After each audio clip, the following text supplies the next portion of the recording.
On behalf of your host, Steve D., this is Bruce Buffer saying thank you for tuning in to Xtreme Lyfe.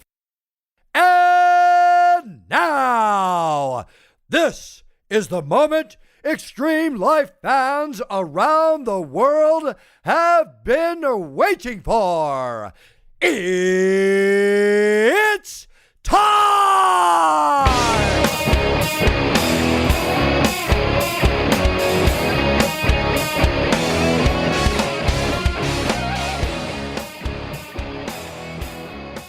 And we're live. This is Steve at XtremeLyfe.com, Xtreme Lyfe Podcast. We're here to talk about addiction and recovery today. I'm here with Cheryl, Tyler, and Brad. Awesome people. Thank you guys for coming on. I appreciate it.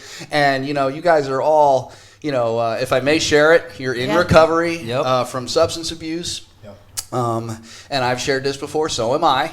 Nice. And so it's cool. I like hanging out with a bunch of people who are in the same, we're all in recovery. Probably got amazing stories to talk about. So, I hope so. With that, welcome. Thank you. Welcome. Thank you for having us. Yeah. And we're I'm glad to have you. So, with that, what is it like being you're all fairly young people. Yeah. Right? Yeah. As am I. Not just kidding. But young what is heart, it like right? being young in recovery? Because you guys, from what I understand, have got sober, early, like really early in the process. Whereas a lot of people go through, I didn't get sober till I was 29. Yep. Right. So for me, that was like, okay, I had gone through a whole bunch of stuff in my 20s, but I can't even imagine getting sober prior to that. And kind of not going through a lot of, what is it like being sober early on? Yeah, so I could start. Tyler. I probably Tyler got Tyler, just to let you guys know, Tyler has been the stunt dummy for Thank you. Yeah, I'm the guinea pig here. He's been the guinea pig. For He's been the everything. guinea pig. Everybody's like, Tyler. He keeps getting volunteered, but he's a great guy, good sport. So yeah, I guess I'm used to it. But, I guess it's a blessing in disguise now that I look back. I just came up on 7 years sober. That's awesome, man. Clean. Congratulations. Yeah, it's amazing. I'm 27 years old, so. When did you hit 7 years? September 15th. Awesome, man. Yep, 2012 was when I came in this last time. And I came in at 19. I put together a little bit of time, relapsed, and then I stayed. And it's been a weird journey. I'm like growing up in a 12-step program, sober, learning life sober. And I look back now, and it's like the biggest blessing ever to be able to learn life and apply what I've learned through a 12-step program to my life today. It's everything I get to do is a miracle, and it's brought me to a lot of different places in life. And I look back on some of the people in high school that looked down on me because of my using. I started using drugs and alcohol. How old were you when you started? Probably like 12 years old. 12. Okay. Yeah, 12 years old. And I had no reason to use. From the outside point of view, I had a great family, 2 parents who loved me unconditionally. So you didn't come from a broken home, No, downtrodden life, or any of that yeah. stuff that we hear, all these things that have to happen. Exactly. You came from a fairly good home with Yep. with a middle class, I guess, upbringing, right? And, I grew up in Sparta, New Jersey. It's a nice neighborhood.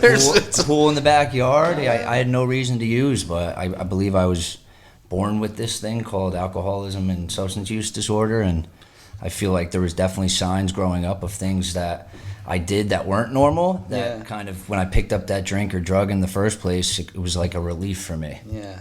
Could you elaborate a little bit on that? Just like, what was it? This is so that maybe somebody listening, if they have a child or somebody who's, and in no way does this mean a person is going to be a substance abuser, but, what are some of the things you kind of look back on and say, hey, maybe, this is one of the signs somebody could have picked up on earlier? Yeah, I definitely, so I would like take people's, I remember Pokemon was big in school, and I remember in like 3rd grade. How old are you?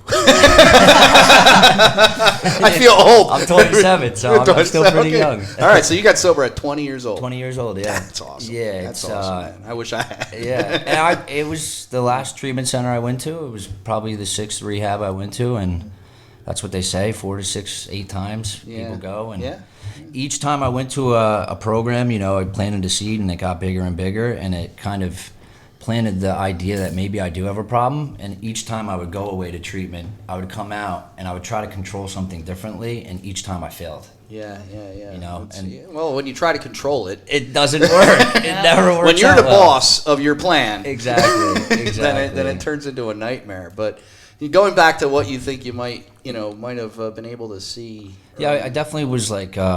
I always felt like I didn't fit in with any group particularly, and I would like be a chameleon. So I would just try to act a certain way around certain people. Like I said, I was stealing people's Pokemon cards. I always felt like better than someone or less than. I never felt equal to, and I feel like that was like a good indicator for me. Is like I always just wanted to fit in wherever I went, and I never felt like I totally fit in with people. And I hear that a lot from and I could speak to that myself from my own childhood, where it's like you always wanted to be a part of something, but never quite felt like you were on the inside of that. Exactly. And I think a lot of people feel that way, but I think the way we kind of come out and how that affects us as we go through our childhood, if we don't kind of resolve that in some way, can end up in a situation like you ended up in, right? Yeah. Where, they're just, and the stealing the Pokemon cards. Yeah. Am I saying that right? I don't even know if I'm saying that. Pokemon, I don't know what they're. Yeah. Boogeyman, I don't know. Yeah. But, that's just, there's a lot of people who tell me, when I was a kid, when I was younger, I would do things even though I had no reason to do them. Yeah. I would just do it because I felt that, I wanted that thing, and I just took it. Even though if I went home, I probably could have asked for it, and someone would have gotten it for me, Yep. So, that's good. Anything else on that, or just... No, that was it. I just always less than or always more than somebody. I never felt like I fit in like perfectly. Never equal. I always wanted to act out and like just get in trouble and like have attention drawn on me. Okay, so attention-seeking behavior, which we see in that, which, it's one of those signs of early addictive behaviors, that constant attention-seeking thing. And, the interesting thing I think people are going to find here is that you came from a normal home. Yeah. You didn't come from all kinds of chaos going on, right? It's a completely normal family. And, we all have our own story, Yep. And we see that more and more now with addiction, that it's not just one type of person. It's anyone. Yeah. Anyone. Exactly. I've treated all kinds of people in my career. And met all kinds of people who are dealing with this. So it doesn't discriminate. No, not at all. Well, Yep. Thanks, man. I appreciate you sharing that stuff. Thank you. Let's move on to Cheryl. Hey. See what she... Cheryl. Well... So, similar story to Tyler. I grew up in a normal home. I didn't have any past trauma or like trauma that caused my drug addiction. And I always remember being younger and going to rehabs, and they'd always be like, "What happened?" And I'd be like, "Nothing." Like, my parents raised me well. I had every opportunity that I wanted. Grew up in a nice town. I grew up in Hopakon. Like, there was no reason. Another nice area. Yeah. Not far from Sparta. No, 15 minutes away. And there was no reason for me to pick up drugs, but I just, one day I experimented with alcohol first, and it quickly progressed, and before I knew it, I was 16 years old and I was using heroin. So I was a past heroin addict. I'm very outspoken about it, and it just took me in its grips. And I first came into the rooms, a 12-step program when I was 20 years old also. Yeah. And I ended up... I'm sorry, that still amazes me. Yeah. 20 years old and saying, hey, I've had enough. Yeah. Because I wasn't even done by a long shot yet. Yeah. I had another 9 years to go. But, and like... It was, I may have a resentment. It's okay. But I'm talking about it, so it's all right. Yeah. You're letting it out. Well, and that's why I'm so passionate about young people coming into the rooms, because I remember being 20 years old and walking into a 12-step meeting and being like, how am I going to do this? Like, how am I going to stay sober? The only thing I knew was how to have fun with drugs and alcohol, which I thought it was fun still. There was a point where I was like, how am I gonna, I did everything with drugs and alcohol. Like, I went to the movies and it was like, let's drink before the movies. So everything you did related to drugs or alcohol. So how do I live now? How do I live without it? And how do I live, how do I exist? How do I do things? How do I go to the movies? How do I go bowling? How do I do any of the things normal people do? Don't know what that was, but that's Mints. Mints. Okay. That's okay. Okay, It had to happen. but no. But how do I, you get that question a lot from people who are coming into, not even just young people, all kinds of people. It's like, I've been doing this for how long? How do I do anything? How do I even, and I share a story about even my own stuff. When I first came in, I didn't know how to Christmas shop for people. All I knew how was to go out and do all the things I was doing to get more drugs. And that's been years in the making. And then when you get sober, you're like, okay, well, now it's around November, and I got to go start thinking about getting people's stuff, and I got to think about other people. Wow, that's a weird concept for me, because I was always self-centered about my my addiction. It's self-centered, and so it's like, how do I do all these things? And that has to be difficult. Yeah, and like especially being like 20 years old, like. And with social media, growing up in that age and being 20 and seeing all these people you went to high school with, like in college and going to the bars and drinking alcohol and like trying to understand why I couldn't drink alcohol, like how they drank alcohol. Yeah. And, I got lucky when I first came in. So I ended up relapsing a few years later, and I was out for 6 months and I got sober again. But when I first came in when I was 20, I got lucky that I got plugged in with a whole bunch of young people who were also sober. And I met other people that were my age that were living life without drugs and alcohol. Yeah. And it gave me that hope. Like you can do it. Yeah, like I walked into a meeting and, I went to this meeting and we go out to the diner after and I'm like, wow, most of the people here are under the age of 30. Yeah. Like I'm not alone. Yeah. And it was like, I just needed to feel like I wasn't alone and that I was going to be able to do this and that like there was a way to live life without drugs and alcohol. Well, there's strength in unity, right? There's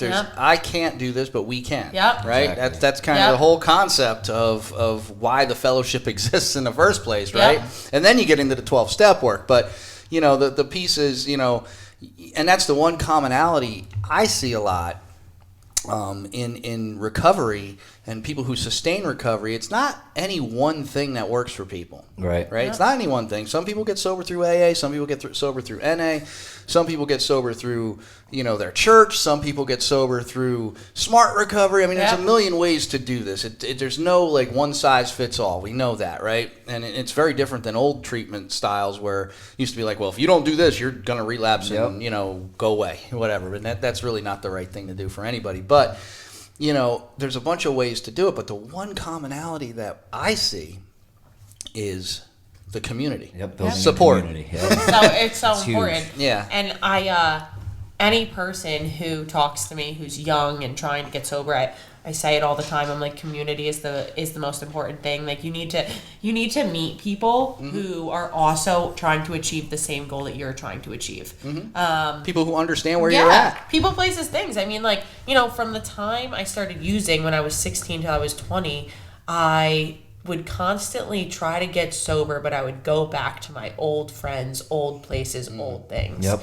And it never worked. Like, I'd be like... So when they tell you people, places, and things you used with or at, stay away from those things, that's not just, like, talk, right? No, that's not like lions and tigers and bears real don't lie. It's serious. Like real stuff, right? Yeah. No. And it's like your life depends on it. Yeah. And, like, I mean... It's one of those things where like I had to surround myself with people who were trying to do the right thing also, because being 20 and I would kind of like what Tyler was saying, like I would think that I could go around my old friends. I would think that I could for me I got sober in a 12-step fellowship, but before that I would think that I could go out with my friends and drink alcohol or just go out with my friends and smoke weed, and it didn't work like that for me. Like I couldn't do it how they can't did stand it. on both sides of the road. Yeah, it's basically what it is. If you walk down the middle lane, sooner or later you're going to get clipped. Yeah. I mean, that's generally what happens. And that's a lot of people try to do that. They try to play both sides, right? They try to say, hey, I'm going to give up drugs and I'm going to give up alcohol. But, I don't want to give up the lifestyle. Yep. I don't want to give up the friends. I don't want to give up the, it's kind of like I had a person say to me several times, actually, but the one I'm thinking about said, I just think I'm going to go to the bar. Yeah. I'm going to drink soda. And hang out. And have fun. And, no matter how many times I've seen people try to do that, it never works out. It never once works out. And I try to say, I try to caution people against this stuff, but you know what? Sometimes we got to take our journey, right? And if your journey is to try that, good luck. I hope you make it back is Yeah. kind of my parting words on that, with that. And I'll be here to support you, but I'm not going to support that thinking. Yeah. Yeah. It's not a good way of thinking. So, it's so you learn that you can't do that, Yeah. right? Yeah, and you learn quick, and I You had hope to you learn do that, anyway. like the the marijuana goal. maintenance, right? Like I got out of rehab one time when I was like 18 years old, and I was like, I'm just gonna like smoke weed, but like for me, for the type of person that I was, it always led back to my drug of choice, right? And I'd be like, well, I'm going to try controlled drinking. I'm going to try to only use drugs on the weekends, and it just didn't work like that for me. Like I was just not that kind of person who was able to do it. It's not what you're looking for. No. I always told people that, and this was early on in my recovery, I said, you know what? If I smoke weed, I may get away with that for a little while. Yep. But it will Yep. catch up to you eventually. But eventually, Yep. that's not the high I'm looking for.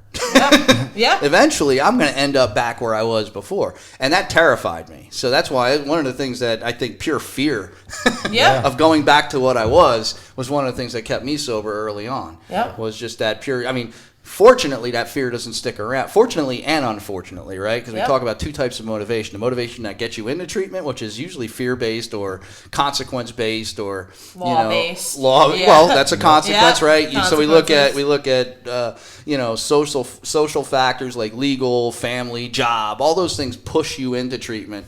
And then you look at the things that keep you in treatment, right? Because Yeah. those things get resolved, right? Yep. After you get about a year, maybe year and a half Yep. sober, Yeah, most stuff of goes those away. things are gone. Yep. So what's going to keep you sober now, right? What are you going towards? So you need to go from that external motivation, which is the consequences, to the internal motivation, which is something that pulls you. Yeah. Something go from pushing to pulling, right? Yeah. The pushing motivation to that driving motivation that says, I want to have this, I want to have this in my life, I want to have this in my life. And keep yourself occupied with stuff, right? Yeah. And it's also like that's the thing about getting sober. It's like keeping people sober long enough where their life starts to become good and the consequences go away and they start to see that life is better. Because there is that time where like the consequences go away. There's some people who go into a 12-step program or do their own program of recovery. Their consequences go away in 3 months. Life gets good. They get 90 days Yeah. is a syndrome. Yeah, they get a good job. They're cloud. making money. Little They pink move cloud. out, and all of a sudden, here they are 5 months sober, and they're relapsing because life got good too quick. Yeah, it got know? good, and they weren't equipped to handle. Exactly. There's two things that we look for, and most of us concentrate on the aspect of, when things go wrong. How am I going to handle that? Yep. Well, one of the questions I always have is, what happens when things go right? Yep. Yeah, when life gets really good. When things get good, guess Yep. what addicts want? I want them to be even better. Yep. I want more. It triggers that brain to start going again. It starts kicking, your endorphins start to come Yep. back a little bit. There's things that start to right themselves in your head. And then all of a sudden you're like, I want to feel even better than this, right? I want to Yep. feel better than good. Because that's one of the things we look for, right? We look for that euphoria, Yep. right? And then a euphoric recall comes back and says, I know how I can get there. Yep. And then you start to say, well, I could use once. Who's going to know? Yep. Right? Who's going to know that I'm, but, that only lasts You're gonna know. You're going to know, number one. And number two is eventually it's going to blow up on you. Yep. I mean, I haven't seen anybody able to go from becoming a, diagnosable addiction Yep. to being able to be, I'm a social user now, I use heroin socially. Yeah. I don't even know what that is, to It's be not honest with you. possible. Never met someone like I that. don't know if that exists. So let's go over to Brad, man. What's going on, buddy? You've been, What's going on? Fire- Keeping fire the side of Brad. the table. man. he's just kind of hanging out there, Just hanging taking out. it all in. But so same question, man. What's it like? I mean, early on, when you were early on in recovery, what are some words of wisdom you might have on that? I mean, when I first got sober, we're three for three that I got sober in my early 20s, and I really just didn't want to die. I mean, that's when I came in. Yeah.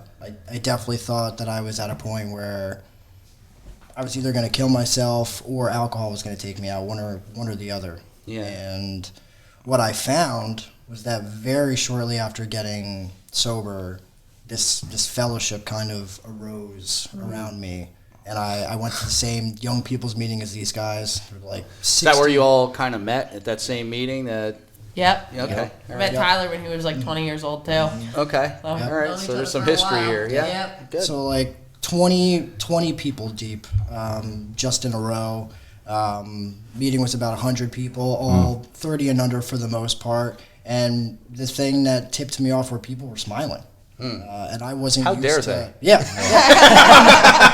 Well, I came in and Because you probably came in with a scowl and I came These in people. super. what the hell's wrong with them? Very similar to what Tyler was saying. I typically felt uncomfortable in most situations. I usually thought, I mean, egomaniac with an inferiority complex. Okay. Like, if someone else was speaking, I was like, well, I gotta speak now. And then after I would speak, I would say, well, if I'm not the best speaker in the room, then I'm the worst, and then that type of thing. Okay. So ego played a yeah. big part there. Yeah, Okay. very, very big. But Okay. I mean, to put things into perspective, I got sober, started getting things, got a good job. The girlfriend I had became my wife. Okay. My wedding party were all people from the Young People's Meeting. Okay. Yeah. Cool. I mean, 6 guys deep of just, People in recovery. in and recovery. Supportive people. And that's awesome. Like Cheryl said, I think it happened kind of naturally that my life just kind of shifted into being, instead of just going to meetings, it became very meeting. Like my life was recovery, and it kind of became the center, and everything kind of fell into place around it. And I mean, I didn't stop doing those things when I got a year sober. Yeah.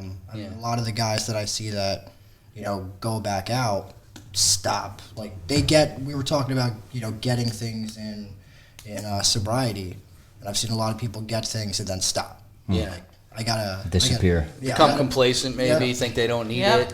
Yeah, 80 hours at work, hanging out with the girl every night of the week instead of going to the the meeting with the guy, and they just That's a killer. It's a killer. It's like, you see people, and what people tend to fail to realize, in my opinion, and you could certainly, or anyone here can certainly speak to it, but one of the things I see is they fail to see that, all right, so maybe that day you didn't need a meeting.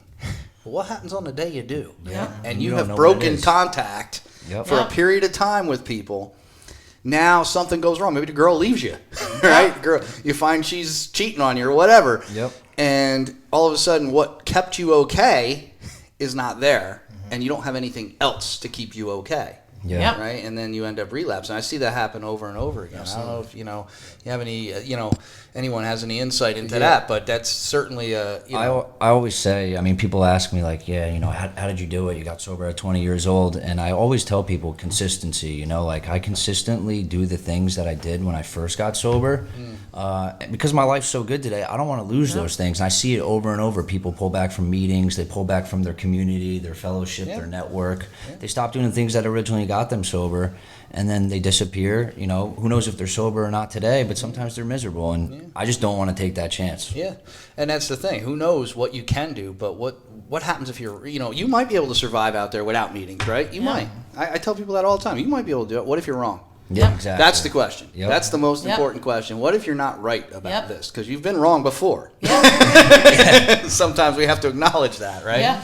So, really cool, to have you guys here and talking about this stuff, because I think it's important, Of course. especially because all of you've gotten sober in your early 20s. I mean, Yeah. I think we talked the other day, and you had said, a lot of people have, in your group, I guess the young people's group, got sober before they could even have a legal drink. Yeah. Yep. Right? never had I a can't legal even drink. imagine You've that. never even had a legal drink. No, never in my life. Yeah. Never gone to a All bar your and drinks drank. have been illegal. Yeah. Yeah, exactly. Well, let's keep it that way. Yeah. Let's keep it Hopefully, that yeah, way. right? Let's keep it that way. But yeah, man, that's you guys are awesome and inspirational. So what's it like now? I mean, Well, what's it's, it like now? I mean, you guys, you all have been sober for a while now. Yep. Yep. We got some years in the room. Yep. Right? And, what is it like, coming from that to now? I mean, what does it feel like? Yeah. So the one of the craziest things actually that I always think about is like the people that I did meet when I first came in. A lot. as crazy as it sounds, a lot of them are still here today, actually. That's awesome. And like, it's not been, a lot like, of people can say that. Yeah, but like, it's been so crazy Yeah. to like, walk into this same meeting, 7 years later after the first time I went there, and like watch how these people who have stayed sober, watch how their lives have changed. Like, watch them like go through college and graduate college and like get big guy jobs, you know what I'm saying? And like, just now they're become grown an ups. adult, like they're adulting now. Yeah, It's weird. It is weird. It's a weird and thing. like still like Tyler said, like keeping that consistency and like still like all remaining friends throughout the whole thing. It's And, awesome. Yeah. It's great to have that kind of support. Yeah. Brad, you looked like you were going to say something a minute ago. I mean, again, when I came in, like, I thought the things that I wanted were, like, my driver's license back. That was a big one. I thought I wanted a nice car, a house, those types of things. Yeah. The things materials. that- You want the materials. Yeah. The things that have been the most important are, 5 years ago, I would not have felt comfortable enough to sit here and look anyone in their eye, to speak fluently like that. I didn't feel comfortable. So if I would have asked you 5 years ago to come on the show, you probably would have been like, no way. No, absolutely. Yeah. I mean, if you want to put me in like a room by myself, close the door, turn the lights off, like maybe. Yeah. But the comfort in my own skin did not come until Yeah. I started doing the 12 steps that are part of a 12-step program. And then I felt ease and comfort. That's what alcohol did for me. Yeah. I didn't, So you got kind of the same thing through more of a productive and stable manner, right? Yeah. It's a kind of a better a way that maybe I could put it, as far as, you got through, you get that comfort from alcohol, right? You knew what that was like. I think every addict can tell you, about when they're in their active addiction, they're looking at, the comfort of, I know this. Yeah. I understand this. Yeah. Sober scares the hell out of me, right? That's what I don't know how to do. Yeah. And dealing with life sober is Yeah. not an easy thing. So, Yeah. all right. Absolutely. So, as you go through this, and you guys all have the time, some time now, what are some things that might scare you? I mean, are there still fears? I mean, do you have anything? I mean, it's a hard question, and I like to throw some hard questions out there every once in a while, but what, we all talk about, there's people out there that we see come in and out. Yeah. There's people that, what are some of the fears that still, are there any? If not, that's okay. Yeah. So knowing that I suffer from a disease, right? And being in the rooms for such a long time, I've seen a lot of people with somewhat time go out and die. And that scares me. It's one of that the hardest scares me things, yeah. because you see these people who from the outside look like they have a pretty good program, and then you get a call one day and they're like, they were found dead, and you're like, how? Yeah. And it hits you out of the clear blue. it hits you. It hits you. Yeah, like a ton of bricks right now. Yeah, and you're just like, how? And as I get older, it scares me to know that it's a possibility for anyone, and like it's always in the back of my mind. And that's the stuff. As I get older, and someone told me like I'm always like one bad decision away from a drink and like a completely different life, and there by the grace of God go yeah, out, right? And we hear product that. of grace. Look at that. But and that's true. I mean, and when I meet people who have had a significant period of time, Yep. I try not to. Significant period of time is very subjective, right? Yep. Right. Could be 2 years, could be 5 years, could be whatever. Yep. But I'm talking, when I meet the person who has 20 years sober, when I meet the person who has 15 years sober and they went back out, Yep. I make it a point to try to find out What happened?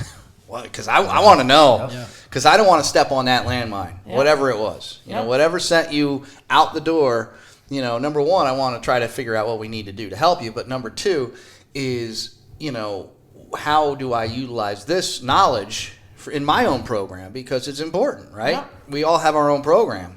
Yep. And you don't want to be that person that becomes so complacent that, number one, you know, because you could still act like a jerk in recovery. Oh, 100%. I've seen that happen too. That. You don't want to be that absolutely. person, but you also don't want to be that person who makes that fatal mistake that picks up and thinks that, hey, this is going to be okay, and then ends up back where you were before 20 years ago. And it's a hard thing. One of the biggest issues I have in treating a person who's had significant times, they come back in with a lot of anger, resentment, and we all have that stuff, right? We all have anger, we all have resentment. There's things that but it's what you do with it. I think in recovery you deal with it a certain way, and that's what separates someone in recovery from someone who's not. Yeah. Right. Someone once said to me, having a resentment's like drinking poison and waiting for someone else to die.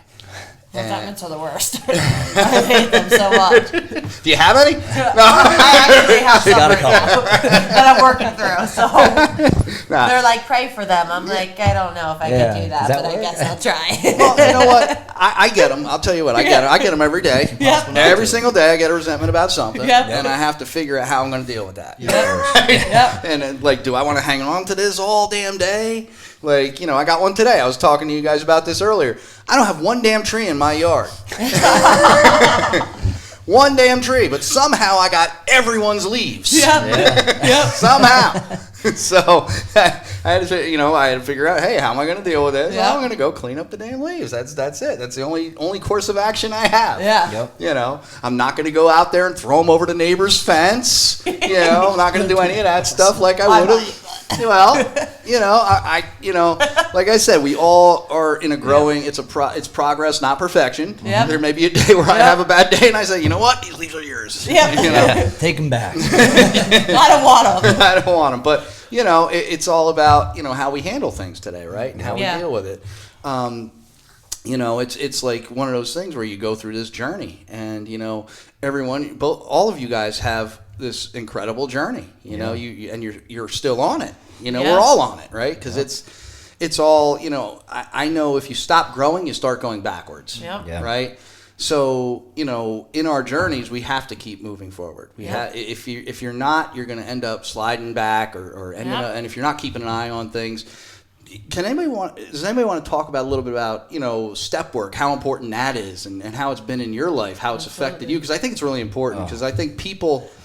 We're a big step type of people. So this You're is step people. Yeah. So this is our All right. subject. We're probably we're super pumped. I'm excited about this. It's crazy. Well, that's why I want. And here's the thing, guys. If there's anything you want to talk about, just say, hey, I want to talk about this, because I may not ask all the right questions. I don't know. And that's one thing I want to put out there. If there's something you feel I'm not asking anytime in this podcast, please just say, hey, Steve, I would really like to talk about this. And then you guys can because this is all about you. This isn't about me. Yep. If I'm talking too much, that's a problem with the podcast. No, you're doing great. You're doing great, Steve. No. I'm just saying, for me, if I'm spending a lot of time talking, it's really not about the guest, and that's why I want to make sure. So let's talk about 12-step work. What does that mean? What does it mean to you? I mean, for people who don't know anything about it, what does that mean? I mean, I'll touch on it. So when I came into the rooms up in Sussex County, my one friend always says it kind of looked like bingo night. And for anyone from Sussex County out there watching this, I'm sorry. But it was all really old people. There was no young people around. This meeting wasn't even started when I came in. And I met this gentleman, and we kind of all started this young people's meeting up in Sparta, and it transpired from there, and it was super step focused. It was heavy on the steps, which wasn't really in the area. No one was really pushing that, and I thank God for that, because it saved my life. I needed to get down to causes and conditions. I needed to write out on paper all my fears I had in life, all the people I harmed, all the relationships and people I had resentments towards, and I need to get right with someone else and let another human being actually know who I was. Because my whole life, the whole time I was using drugs and alcohol, I tried to put on this mask to cover up who I was, and I never really let anyone else into my life fully. I was never 100% truthful with someone about who I am, and I needed to get down to that with another human being, and it was the most freeing feeling of my life. And today I look back and I'm like, why was I so scared of that for so many years? I'd always hear about like the 4th step, the 5th step, and like it's like the boogeyman thing, and it wasn't even. It So wasn't even a thing. just so the audience, because there may be people listening who don't know what that is. What is the 4th step and the 5th step? Yeah. So. Or what does it work on? Yeah. Anything like that? Yeah. So I made what, Brad? You want to touch on that? I'm like drawing a blank here. I made a fearless searching moral inventory of myself, and then number 5 is I admit to another human being those things. And, it's kind of like a confession, I would say, but So you're working on character defects. You're working on that kind of stuff. Okay. Yeah, and through going through the 4th and 5th step, I got to find out all my character defects for my 6th and 7th step, and I got to go through those and pray on those and find out, what made me tick as a human being. And the coolest thing, I like the 9th step, which is, making amends to people. I had a sponsor who was like very big into making amends to people and righting our wrongs. And outside of just like family, the family was the easy ones, sitting down with my mother and my father. They're like, just keep doing what you're doing. The hard ones were the things I stole from people or took from people back in high school that I thought they completely forgot about, had no recollection They of. remembered, huh? Yeah. I mean, so my sponsor made me go through my high school yearbook and go through every person. Wow. Yeah, Your sponsor was hardcore, man. Yeah, it was serious. And I had to call people that I couldn't get in touch with or didn't know where they were. I'd reach out to them on Facebook. I said I wanted to talk to them about some things I did wrong, and I would reach out to them, and things I thought they didn't even know about, they were like, I know this about you, like I know you did this. I was wondering if you'd ever get like good again, and I'd wondered if I ever get this call, and like things I thought that people forgot about, they still thought about that towards me, and it's such a freeing feeling to get right that wrong, send them the money I owed them, or send them something, or do something to right that. Yeah, because it may not always be a monetary thing. It could be a whole bunch of different ways you make that 9th and 10th step happen, right? So, and how about, is there a time when it might be too early to do that night? I mean, I know, there's every group has its way of going through the steps. I mean, that's one of the brilliant things about the 12-step community is every group has a different way of going through it, right? Some go through it very quickly. If you think about, how Bill Wilson had to do. He had to do the 12-step before he ever did any of the other steps, really. Yeah. Right? Because he had nobody else. He had to go meet with Dr. Bob and convince him that this is something, right? So he did a 12-step before any of the other ones even existed. Yep. But when you get to the 9th step, I've heard that's a real big tripping point for people. Sometimes that's a relapse step too. It was a scary one. Yeah, because you can end up in a situation where someone just doesn't want to hear what you have to say, right? Yeah. And that could be scary. I mean, I have my own personal story with that, where I actually went to a friend that had to do with money.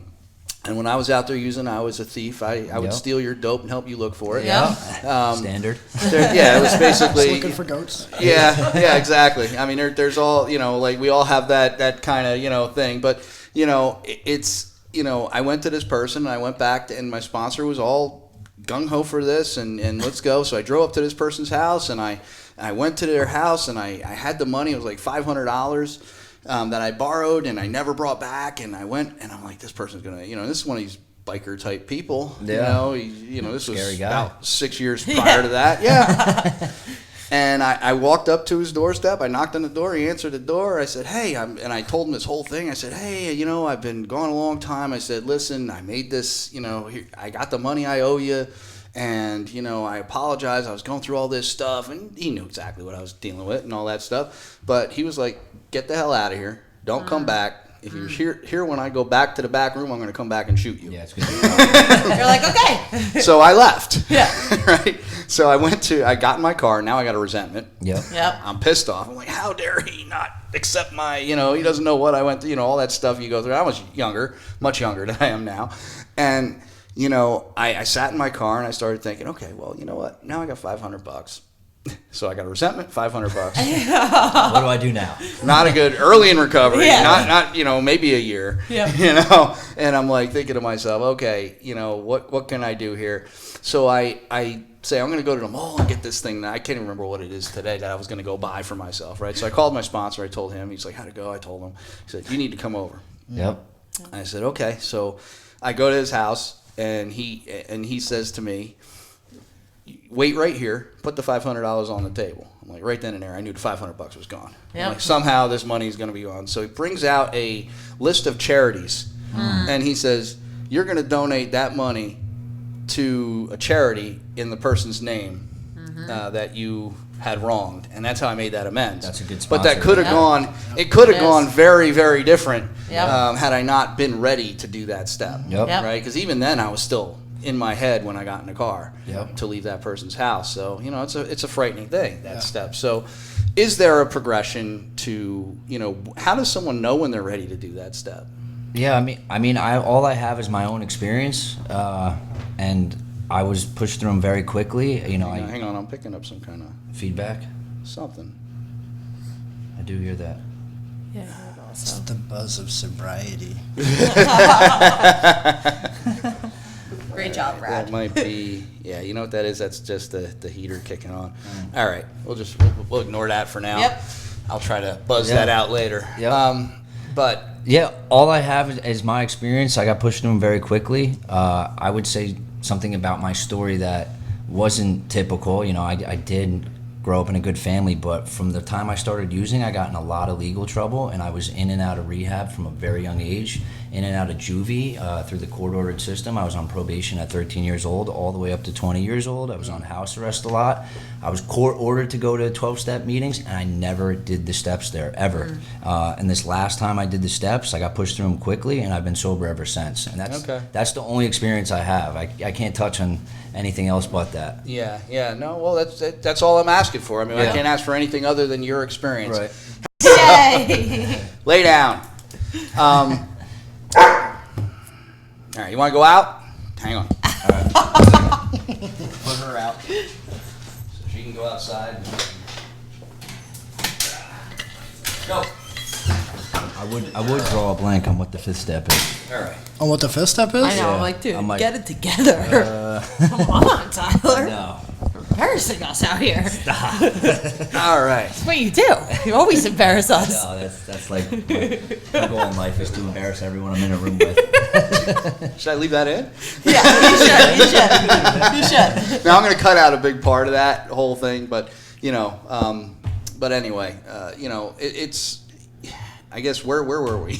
Because I got to figure We out. were Doing the talk- steps, how quickly How to do quick. it. and Yeah, if it yeah. can be So- harmful. Yeah. Yeah, so I mean, any other experience on the step work and Yeah. trying to get through that? So one of my first sponsors I had was pretty big on going through the steps as quick as I was willing to go through it, right? So she was like, as quick as you're willing to go through the steps is as quick as I will take you through them. And she I don't know, like I do think that I needed to be brought through the steps how I was brought through the steps, which was fairly quick. And she told me that my ultimate purpose is to go help another alcoholic, and my job was to get through the 12 steps and pass the message on to someone else. And she's here to take my hand and put it into God's hand. Yeah. And I don't know. I mean, that's my experience, and that's all I have. And I know that I also know people who have taken years and years to do their steps and have stayed sober too. So I don't know if there's any cookie cutter way to do it. Yeah. And I say that to everyone. Like, I'm like, my experience with the steps might be different than your experience with Absolutely, the steps. and I think it's all different. I Yeah. mean, there is no, and that's one thing I think we've learned in therapy is there's no one way to do this. Everybody does it differently. Everybody has their own experience. Everybody brings their own stuff into it. Everybody comes in with their own stuff. How can we expect every person to fit the same mold? And as I spoke earlier about, the old school treatment model. The old school treatment model was very much like, okay, here's our program. This You is will what you have fit to this do. model, or you can't be here. Yeah. And that's pretty much what it was. We do not operate that way anymore, and No. nor should we. No. A lot of people know me as I'm a big MI guy. I'm a big motivational interviewing guy. I've done that. I'm a Mint member. I've done motivational interviewing forever. And that's one of the big, patient-centric models where, you look at where is a person right now and where do they want to be? And what are their goals? Meeting them where they're at. Yeah. Well, your goal may not be what I think Yeah. it is, right? If I sit down with you and you say, hey, Steve, just assuming that you're there in my presence because you want to get sober is maybe a wrong thought. Yeah. That may not be your goal at all. Yeah. Not, I mean, it may be my goal for you, but that doesn't mean it's your goal. And I have to understand that if it's not your goal. Yep. And what are your goals? What are you trying to do? Because, if you come in and say, Steve, I don't really want to get sober. I don't really want to get, stop drinking. I don't want to stop doing this, or I think I could still manage to make it work. Okay, well, what do you want, right? I want my family to be happy. I want my life to be better. I want that. Okay, so those are your goals. So let's work on that. So you go around. You end up working on it anyway. But looking at their goals and figuring out where they're at. Because years ago, if you came in and said, Steve, I'm not ready to stop drinking, and it wouldn't have been me because obviously I never operated that way, but a therapist might say, you know what, if you don't want to get sober, I can't help you. I got nothing. And you're back out in the street doing what you were doing before. And that doesn't help anybody. Except for maybe the therapist who doesn't have to do that hard a job at this point. I'd rather work hard and get you sober. Right? So, it's everybody does it differently, and the steps work differently too. And one common thing I often say is if someone says to me, how quick should I move through the steps? I would say, ask your sponsor. Yeah. Exactly. So there's no right way or wrong way, Any thoughts on it? I mean, you just touched on what I was going to say, which is, sponsorship was just incredibly important. I was extremely desperate, and I found a sponsor that had exactly what I wanted, and that was, again, talking about the ease and comfort. He had everything that I wanted, so he brought me through the steps pretty quickly because I was doing the stuff that he asked of me. And then when it came time for amends, I mean, my main thing with amends was my sponsor definitely went through with me who was the easiest to do first to kind of get my feet wet. So like my just mom, get kind of primed up, which is smart. My mom was the first on my list. I remember going and she was like, "Oh, it's okay, I love you so much," and cried and told me how great I am, and it was like, yeah, amends are great. I mean, the good thing about doing easy amends first was that I was then like amped up about doing more amends. So then I got to some tougher ones. I got to some friends, that were like, take your AA or your 12-step program and shove it up your, I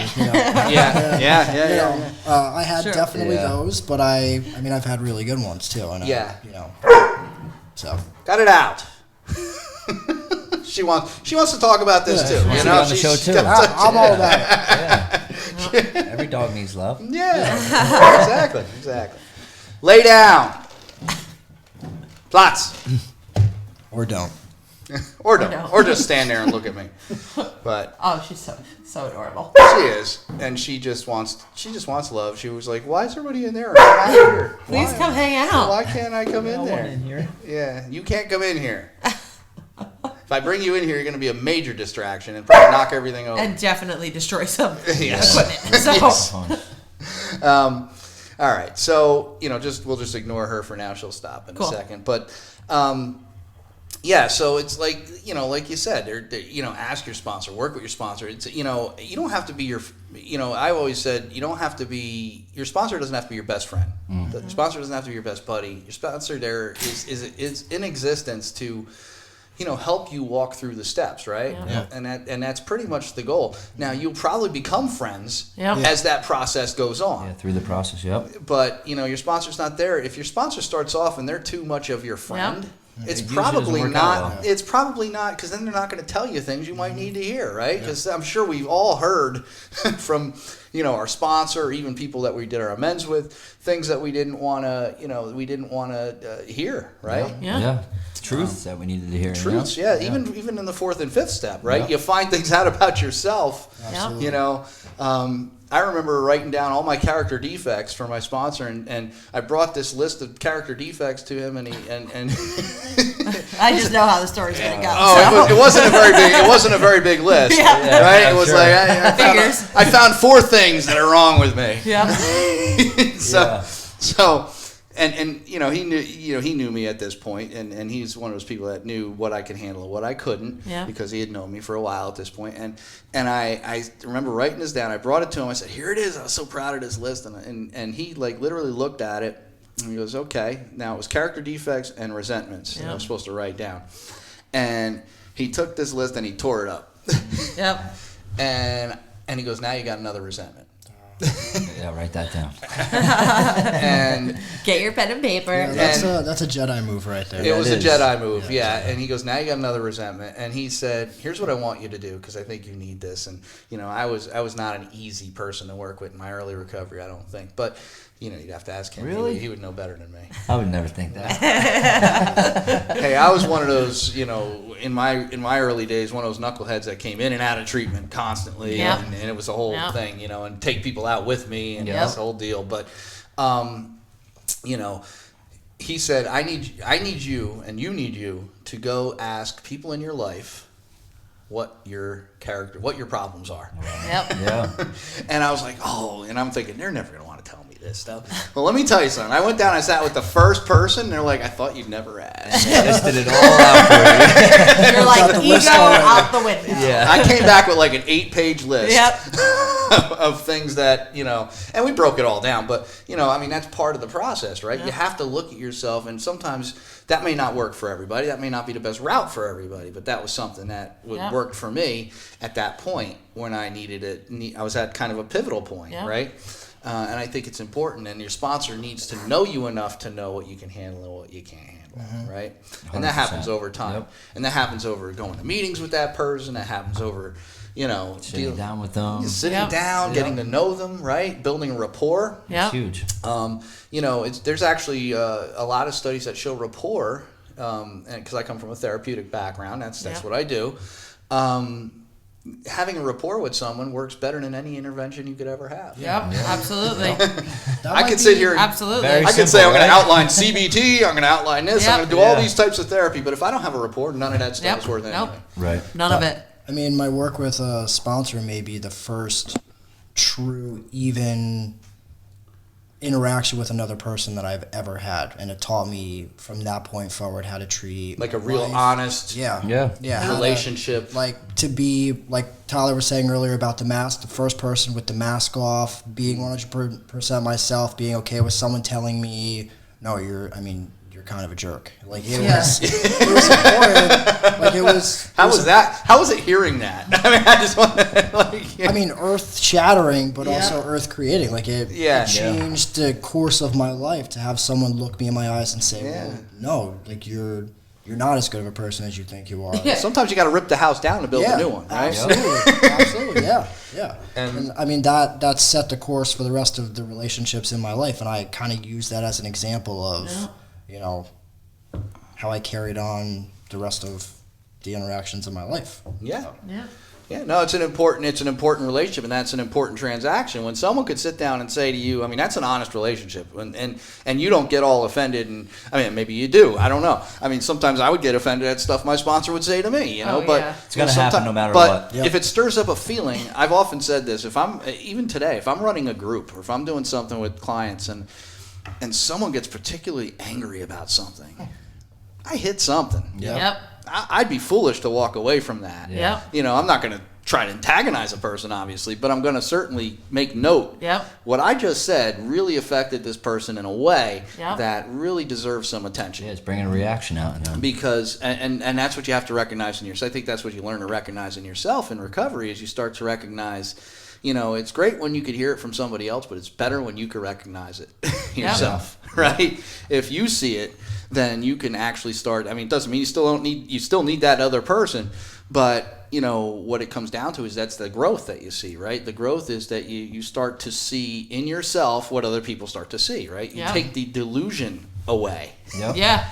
The Because we all delusion- come in really delusional. Oh yeah, we Oh, come yeah. in completely deluded, So right? delusional. I thought I was somebody completely different when I walked in the door, right? Yeah. Yeah. When I left, you know, and when I went, you know, spin forward a couple years, I realized I Yeah. wasn't that person at all. Yeah. You know, I thought I was hot shit. I was this. I was that. Guess what? I wasn't any of those you were things. nobody. I was nothing. You know, I was an egotistical idiot. Yep. Yep. Is what it comes down to.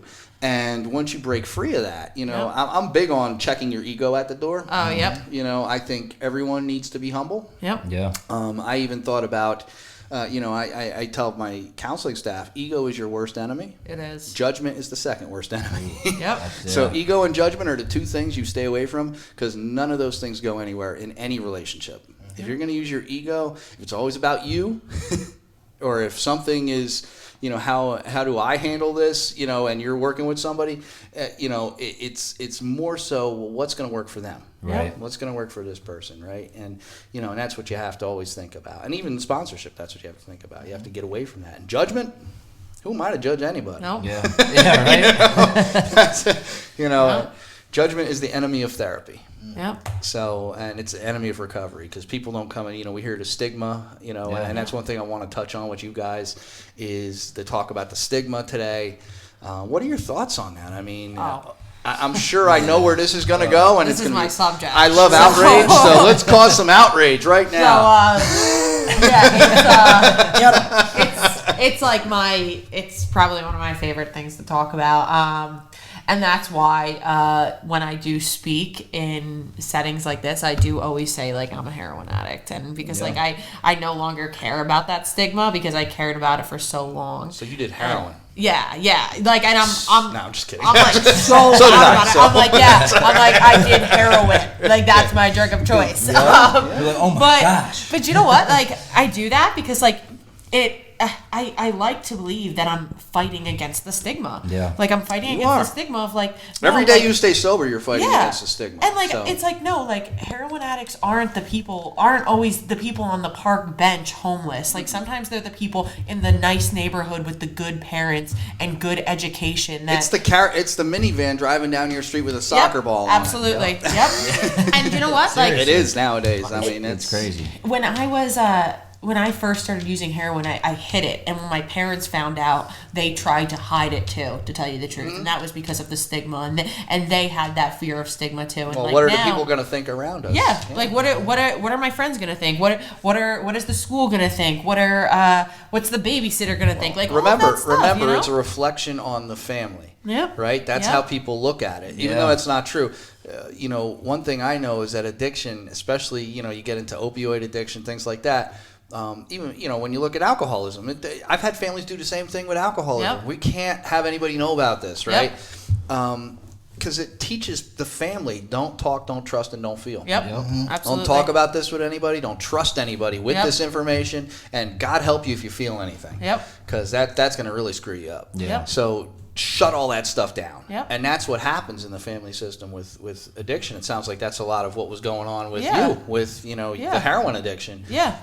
And it's like it was like hide it so that people don't know, so that they don't feel the stigma. Like, it was like hide it, go to treatment centers that are like a little bit further away from Hopakong, and just like it was the stigma. And I think the stigma keeps people sick. That's the Yeah. reality. Oh, yeah. Like, and even it took me a while to be like really comfortable telling people I was in recovery. Yeah. And like now, I know that it's my choice to tell people. Like, I can't tell that you're in recovery, but I could definitely tell everyone that Do I'm what you in want with your recovery. anonymity. Yeah, right. Yeah. And It's that's up to what you. I've chosen to do, because I never know what other 27-year-old is on the other side of this conversation that's afraid to come to a meeting, that's afraid to go to treatment because they're afraid of the stigma behind it. And I talk to, I've always talked to people about like going to get jobs, right? So I am a convicted felon from my past use. And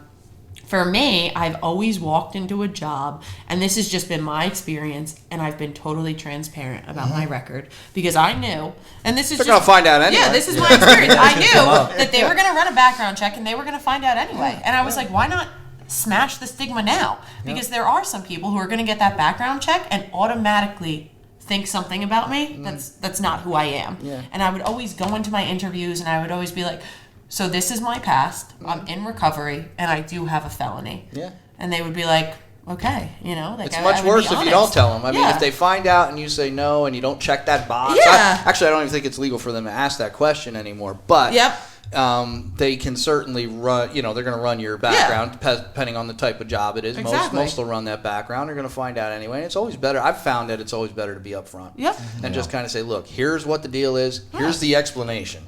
Yeah. And I people are much more accepting. I think we perpetuate sometimes that stigma Yep. too. Exactly. Yeah. The addict, we've been told that we're no good, we're bad Yep. for so long that you get in those situations and now you are basically saying, okay, I'm bad, I'm no good, so I'm going to hide this Yep. because I think it's going to cause you to think bad things of me. Absolutely. Yep. Which I judge myself on. Yep. And now, you perpetuate the stigma as well. You know, I mean, we could certainly, it goes all the way around. I've seen it. Full circle, yeah. Yeah, I've seen doctors, I've seen nurses, I've seen all kinds of people perpetuate the stigma. Right down to the addicts themselves. Perpetuate that stigma, and we're trying to change the way we talk about it a lot. I know in the field now we've changed medication-assisted treatment to medication-assisted recovery. Trying to change some of the wording. Now, wording is one way to, it's one piece. I don't think that's the whole problem in itself. I think that's one piece. But I think it's trying to take away the judgment calls that happen. The judgments, even in the ERs, when an addict walks into the ER, they're not treated well. No. Yeah. They're not treated Sad. well. They're treated like substandard humans, Yeah. which is a tragedy, and it's a shame. These people need help, and when you got the medical profession sometimes not looking at this as a disease, then what happens to the rest of society, right? So it's not bad people trying to get good; it's sick people trying to get well. And I think that's what we have to really kind of look at this as and change that stigma. Any other thoughts on stigma? Yeah, I mean, I could talk a little bit about during my addiction. I know my parents, they tried to have a good reputation throughout Sparta, and my mom still to this day. I love that you live in Sparta. Yeah. My mom this is Sparta. They kick you into a pit. And Exactly. This is Sparta. But my mom tells me Not the same Sparta, I don't think. Not the one I'm thinking. No. It's close. I might be built like a Spartan though. But my mom tells me stories today of like other families and people casting judgment on her and my father because I was a drug addict. How could you do this to us? Yeah, and now it's funny when I'm on the other side doing well, 7 years sober. I was that staple kid in the community. Don't hang out with this kid. He's a bad person. My child can't hang out with you. You're not allowed at our house. And now I'm that staple person in the community that's made it out on the other side, and people reach out to me for help. And That's the amazing thing, isn't it? It's amazing when people start to say, hey, so-and-so's been sober. Can you talk to my loved one? Because more families than not deal with this. Yep. Yeah. It touches a whole lot of families. It destroyed. I saw my parents how bad it got for them, and now on the other side how good their life is today, and it's amazing who it touches within your life. I mean, I always thought it was just me, and it was really way more than me. Yeah. Coming out on the other side, and I see my parents today. There's no stress. They're happy. They're not worried about you anymore. Yeah. You're okay. Yep. Right. Exactly. And I'm very open with my recovery. I've been blessed with a new life, and who knows who I could help by saying I'm in recovery. There's there's a lot of focus today on everyone who's dying from the opioid epidemic and people who have this disease, but I feel like there's not even enough focus on people in recovery, young people in recovery living good lives. I mean, there's a huge community of young people in recovery living a good life, doing the next right thing, and getting sober together and having fun still. And that's a huge missed part in today's society. Yeah, and you can laugh, you can smile, you can go places, you can do things. Yeah. I mean, definitely still cry. You can still cry. You can laugh. You can cry. Yeah, you can do it all. Cheryl has a You lot of can do it. experience with that. You can do it. Are you the crier of the group? I do cry a little bit. Lots of hugs for Cheryl. Lots of hugs for Cheryl. But you could do all the things that normal people do. Yeah. That's the thing. You just can't drink. You can't use drugs. Yeah. That's it. You're not going to be some social. I mean, a lot of people think, well, if I can't drink and do drugs, What am I going to do? Who am I going to hang out with? What am I going to? People are not going to talk to me. People are not going to be around me. We have a better time. Yeah. Oh, and you remember it. Yeah, I remember. And you remember it. Yep. And you could say, hey, on this day at this time I was doing this. You don't wake up and go, damn, where the my car? Yeah. What did I do last exactly. night? Because I've seen that. I used to have a friend every Sunday. We'd have to take him around to every bar and look for his vehicle. Yeah. He wouldn't know where the hell he left it. He would somehow he always left it somewhere. Yeah. Which was good. Probably shouldn't have been driving, but we would never it's like, know where did it go? we would never know where it went. We'd have to go drive him around and look at this place and that place and see, where it was. But it's you guys are all amazing, all you guys. I mean, and anyone who stays sober, who gets sober, stays sober, and stays with it. It's just a miracle. because you think about what you have to go through to get there. Yeah. Right. Someone once said, an addict, doesn't fear hell. They've been there. Yep. Yeah. They've already been there. They've gotten through it. Yeah. And and that's kind of the truth. I mean, we've all gone through different things. We've all have our own story. There's always been a point where the pain had become great enough for you to say, I don't want that anymore. And for you guys to hit that at such a young age, that's phenomenal. I mean, I think that's awesome. And just, I can't say enough about that. I'm envious. I think that's and that's good. I mean, that's good. I mean, you guys have this solid base of young people to start a meeting. I mean, there used to be a meeting around here too for young people. I think it's still around. It's called Too Young to Die. Okay. I don't know if that group's still around. But they used to be around this area, and they were just the same kind of, group of people. Just said, hey, I don't want to go sit in a meeting where I got a bunch of older people that I can't relate to. Yeah. Talking about getting divorced. I'm like trying to go back to college.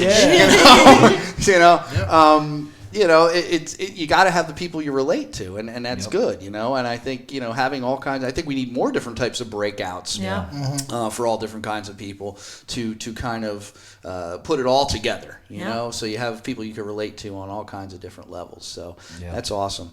You guys believe it's been an hour and 6 minutes? Wow. Yeah. So but not an hour and 6 minutes. What, you thought it was an hour and 5 minutes? Yeah. Yes. So with that, I mean, I just want to kind of say, is there any words you guys want to say to anybody who's out there right now, sick and suffering, trying to get well? I mean, some words of encouragement or anything you just want to say to them.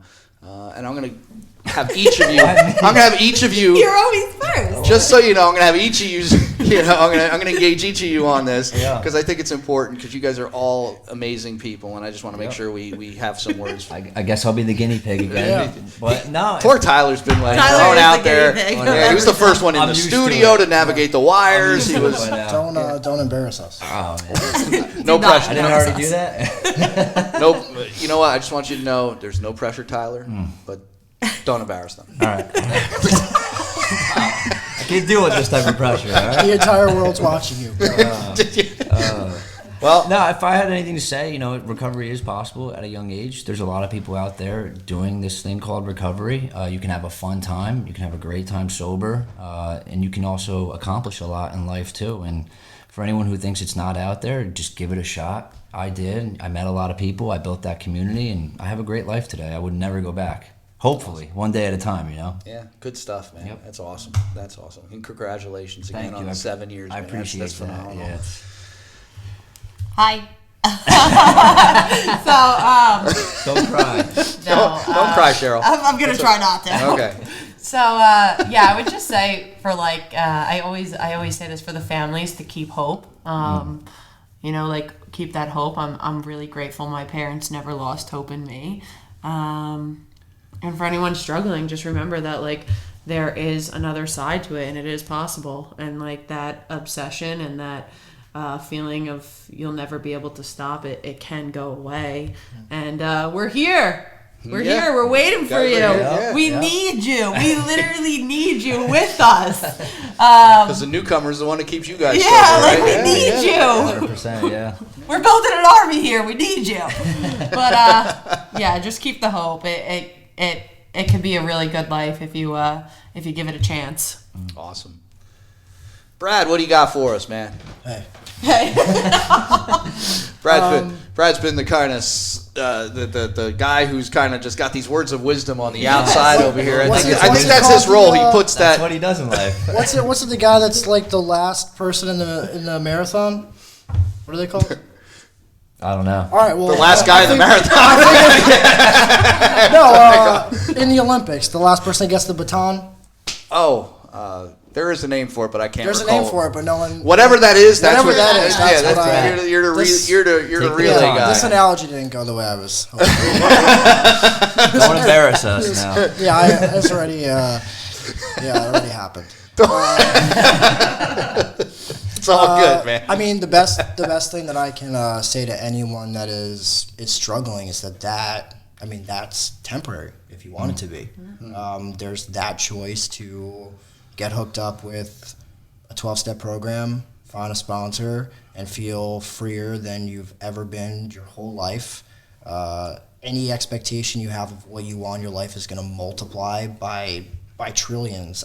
My life today is nowhere near what I thought I would ever be able to receive. And I just keep getting more and more spiritually, emotionally, physically, like it's insurmountable. Yeah. And I owe all of that to 12-step program and the people that I've met in it. So, I feel on fire about this thing. So, awesome. I hope other people do too. Yeah, it's good to be fired up about recovery because, you think about how much work you put into addiction. You got to be fired up about this. Yeah. It has to happen. You have to get that motivation and that drive to stay sober. So with that being said, we're kind of at the end of the show here. So is there anything else anybody wants to plug? Any Facebook pages? Anything you guys want to put out there? No, you're all good? Just wanted to say, Yep. Freebird? No? Freebird? Freebird. No? Like at the end of the concert? Okay. Freebird? You want to sing Freebird or no? No, that's way too much. A little of that part. Yeah, maybe What'd play you just do? All right. Well, you guys are definitely inspirational. You inspire me. I just want to say thank you all again for coming on. Just check us out. This is Xtreme Lyfe Podcast. We are anywhere you get your podcasts. We're also on YouTube.